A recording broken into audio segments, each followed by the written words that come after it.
Welcome to రాజనీతి. విజయవాడలో నడి రోడ్డు మీద జీబులతో గుద్దుకుంటూ బీభత్సం సృష్టించిన వీడియోలు రాష్ట్ర వ్యాప్తంగా వైరల్ అయినాయి. ఒక అమ్మాయి కోసం ఇద్దరు యువకులు ఘర్షణ పడి తార్ జీపులతో ఢీ కొట్టుకుంటూ భయానక వాతావరణాన్ని క్రియేట్ చేశారు. బెజవాడ రోడ్డు మీద సినిమా చూపించారు. వీళ్ళలో ఒక అతని పేరు ఓం, ఇంకొక అతని పేరు రోహిత్. ఇద్దరు వయసు 20 ఏళ్ళు ఉండొచ్చు. జీపులు చక్రాలు విరిగిపోయి ధ్వంసం అయ్యేదాకా ఢీ కొట్టుకున్నారు. ఆ తర్వాత మళ్ళీ అద్దాలు పగలగొట్టుకున్నారు. ఒకరి జీపు అద్దాలు ఒకటి పగలగొట్టుకున్నారు. పోలీసులు వచ్చేసరికి ఒకటి పారిపోయాడు, ఇంకొకటి దొరికిపోయాడు. పారిపోయిన వాడి జీపులో ఎలక్ట్రిక్ సిగరెట్ కిట్, స్టెరాయిడ్స్ వాడే సిరంజిలు దొరికినాయి. అందులో ఓం అనే యువకుడికి డ్రగ్ టెస్ట్లో పాజిటివ్ వచ్చింది. అతను గంజాయి తీసుకున్నట్టు గుర్తించారు. ఈ ఇద్దరిలో ఒకరి తండ్రి రియల్ ఎస్టేట్ వ్యాపారి, ఇంకొకరి తండ్రి ట్రాన్స్పోర్ట్ వ్యాపారి. ఒకరు BBA చదివాడు, ఇంకొక అతను BBA ఫస్ట్ ఇయర్ చదువుతున్నాడు.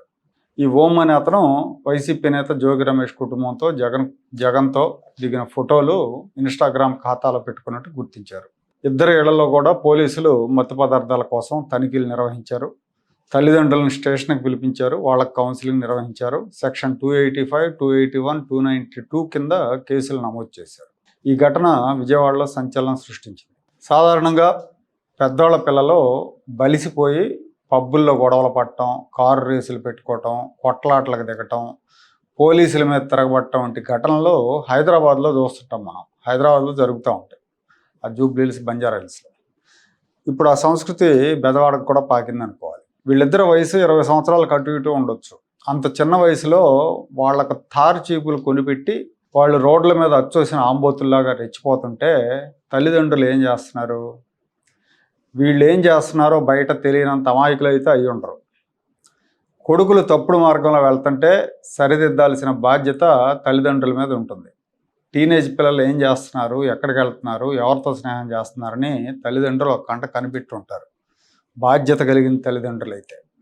కానీ ధన సంపాదన జయంగా పెట్టుకొని కుటుంబాలను పట్టించుకునే తల్లిదండ్రుల వల్లే సమాజానికి చేడు జరుగుతూ ఉంది, హాని జరుగుతూ ఉంది. వీళ్ళ నిర్లక్ష్యం, వీళ్ళ బాధ్యత లేనితనంతో పిల్లలు ఆకతాయిలుగా తయారవుతున్నారు. వాళ్ళు తప్పులు చేసి దొరికిపోయినా వీళ్ళు మందలించకుండా వెనకేసుకు రావడం కూడా కొన్నిసార్లు జరుగుతూ ఉంటుంది. అలా చేయటం మూలంగా పిల్లలు తప్పుడు మార్గాల్లో వెళ్ళడానికి వీళ్ళు ప్రోత్సహించినట్టు అవుతుంది. వాళ్ళ తప్పులకు వీళ్ళని బాధ్యులు చేసి వీళ్ళని వీళ్ళ మీద చర్యలు తీసుకోవాలి. నిండా 20 ఏళ్ళు లేని పిల్లలు రోడ్ల మీద జీపులతో పరస్పరం ఢీ కొట్టుకున్నారంటే వీళ్ళకి చట్టాలు, పోలీసులు, సమాజం అంటే లెక్కలేదు. పోలీసులు అంటే భయం లేదు. ఆ భయం చూపిస్తేనే వీళ్ళు భవిష్యత్తులో ఒళ్ళు దగ్గర పెట్టుకుంటారు. కానీ మన పోలీసులు వాళ్ళ మీద తూతు మంత్రపు సెక్షన్లు పెట్టి కౌన్సిలింగ్ ఇస్తూ ఉంటున్నారన్న వార్తలు మీడియాలో వచ్చినాయి. మీ అందరికి గుర్తుండే ఉంటుంది తెనాలిలో జరిగిన ఘటన. తెనాలిలో పోలీస్ కానిస్టేబుల్ మీద దాడి చేసిన గంజాయి బ్యాచ్కి నడి రోడ్డు మీద అరికాలి కోటింగ్ ఇచ్చారు. చట్ట విరుద్ధమైనప్పటికీ అసాంఘిక శక్తులను అదుపు చేయాలంటే ఆ ట్రీట్మెంట్ ఇవ్వాల్సిందే అని అందరూ సమర్థించారు. ఎవరో కొద్దిమంది కుల సంఘాల వాళ్ళను, వైసీపీ వాళ్ళు మినహా అందరూ కూడా పోలీసులు మంచి పని చేశారు అన్నారు. అదే ట్రీట్మెంట్ వీళ్ళకి ఎందుకు ఇవ్వలేదు? వీళ్ళు రోడ్ల మీద జీపులతో రెచ్చిపోయిన సందర్భంలో ఆ మార్గంలో వెళ్ళే వాళ్ళకి ఏదైనా జరిగితే ఎవరు బాధ్యత వహించాలి? పరిస్థితి ఏంటి? ఎందుకు వీళ్ళని దండించకుండా వదిలేశారన్న ప్రశ్నకు సమాధానం ఎవరు చెప్తారు? డబ్బున్నోడికి ఒక న్యాయం, డబ్బు లేనోడికి ఒక న్యాయమా? బలిసిన వాళ్ళకేమో కౌన్సిలింగ్లు, బలహీనులకేమో lathi ట్రీట్మెంట్లా?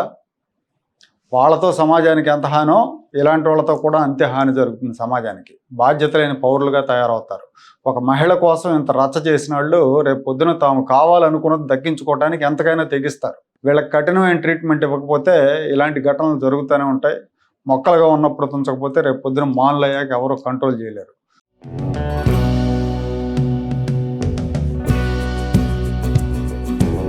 Like, share and subscribe to Rajaniti channel.